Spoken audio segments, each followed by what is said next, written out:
Hello, everybody. Welcome to Average Guy Opinions. I am your average guy, John Corelli. This is episode 180, and today is the 183rd day of the year. It's July 2nd. It is the very middle day of the year. 182 days are behind us. 182 days await us in this fine year of 2021. And I think this is a pretty good episode for me just to babble about my last 24 hours, and so much is going on in my life, as you guys know, dealing with my dad, raising my two. I mean, pretty much done raising the two kids, but they do live with me, and I try to spend quality time with them doing comedy. Not that, sorry, that sentence ran into each other. I'm doing comedy separately from raising my kids, and just trying to live life, you know. But today is a hard day for me because today is John Marsh's funeral. For those of you who did not hear my videos on him, he was one of my best friends over the last 30 years, and a great man. And it's just, he's being buried in San Francisco, and unfortunately I cannot get there, and it sucks. And I'm gonna maybe have a memorial for him in Denver if his mother and brother want that. If not, that's fine too. I will talk to Gerald about that. But I think we could have a pretty good get together and celebrate John's life if we wanted to do that. Hopefully at the Mercury Cafe, like I did last week for Jay Jones. But yeah, so that's part of what's going on in my life. I'm tired of losing my friends. Tired of losing not only my black friends, but my black icons. I've lost my friend Jay Jones. I lost my friend John Marsh. I lost my friend Pam Leon. All in the last few months. We lost DMX. We lost Biz Markie. I did a video about him a little bit, and just my love for rap yesterday, I believe. Yeah, black people, please stop dying. I love you. So, yeah, so let's go on to what's gone on in my life. Like I said, it's been just a crazy 24 hours.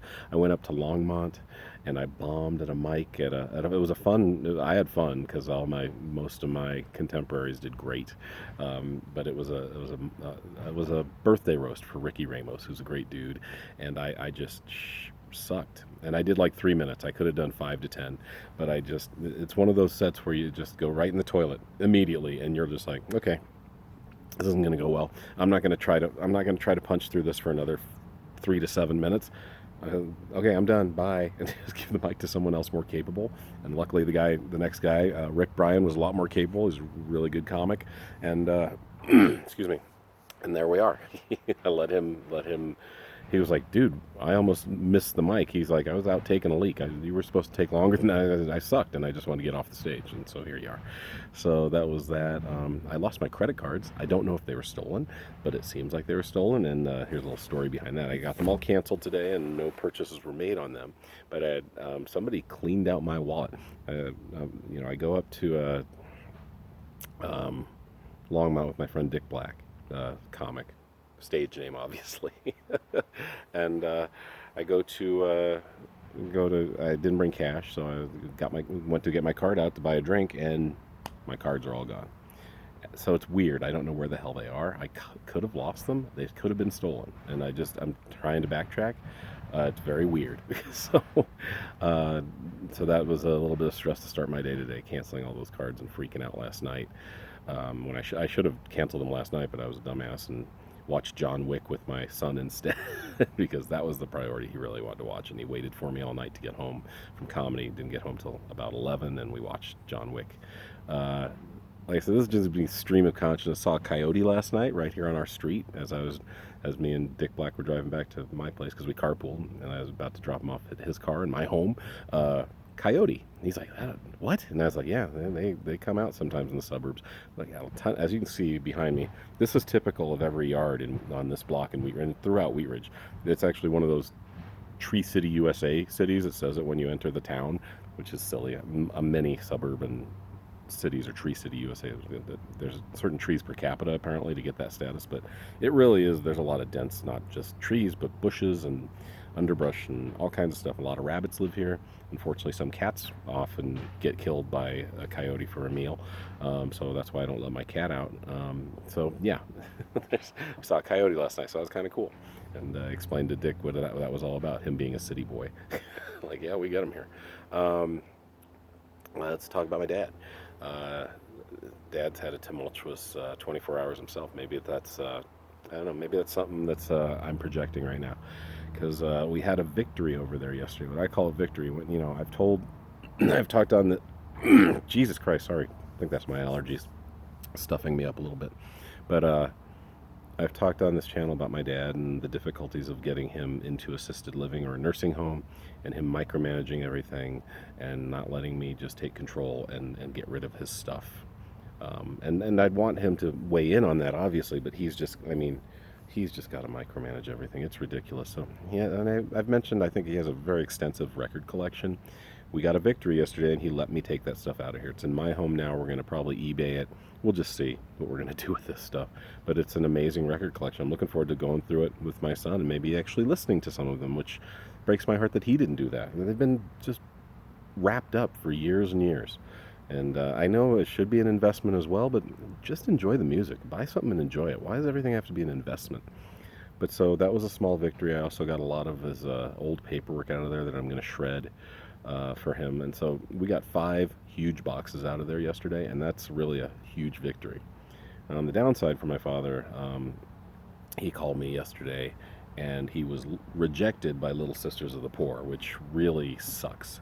So now we've got about a month to scramble to get him into some sort of assisted living nursing home facility.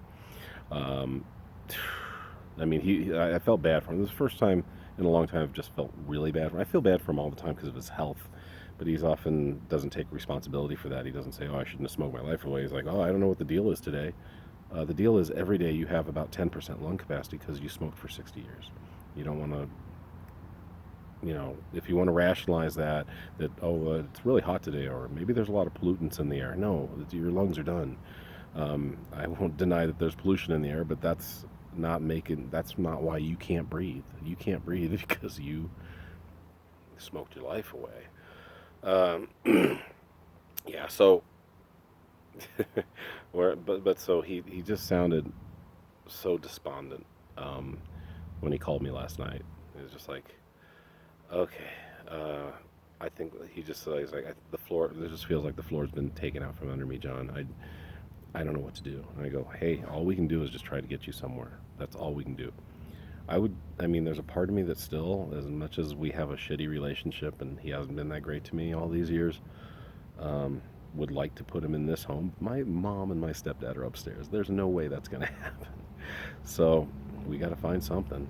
And it's something that he will probably need hospice soon, which is a bummer.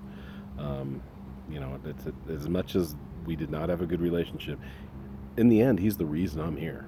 Him dodging Vietnam and having sex with my mom is the reason I'm here. And I've had a good life, so I owe a lot of that I owe to him. I am 50% genetically that Joe Corelli's kid. So let's see, what else do we want to talk about? Not too much. I I was thinking about mistakes I made in my life, and I was thinking about how I try to live by a yin yang philosophy that, sometimes I'm an asshole, sometimes I'm the nicest guy in the world. And I try not to be evil. I don't think I'm mean to people, or, I've never raped anybody or killed anybody or really even physically harmed anybody that I can remember since maybe I was a kid in a fight. But, I've tried to live my life by some principles and some values. And I was thinking about that, and I thought about the yin yang thing, and this made me laugh. I'll end on this. So there you go. There's my one and only tattoo. And this is JMC.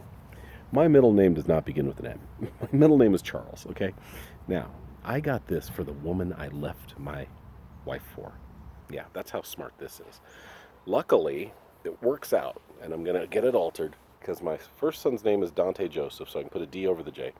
Logan's middle name is Michael, so I can put an L over the M, and then I can put my J over my C, and I'll probably put Corelli under here because my middle name is Charles, like I said. So that's an adjustment I need to make in my life. And I've had this a while. I need to make that happen. It's probably like $50 to the tattoo artist because it's not a lot of work. But I know all of us are fighting our inner demons. All of us are trying to do our best. And all of us have that yin-yang quality to our lives where the good fights the evil, and you just try to let the good win as much as you can. I was quite a babble, but I've had a crazy 24 hours. I hope your last 24 hours have been a lot more calm than mine. I hope your father is doing better than my father. And I guess that's about it. Reporting from the backyard in Wheat Ridge. John Corelli signing off. Thanks for listening. And I got 185 of these to go by the end of the year. Bye.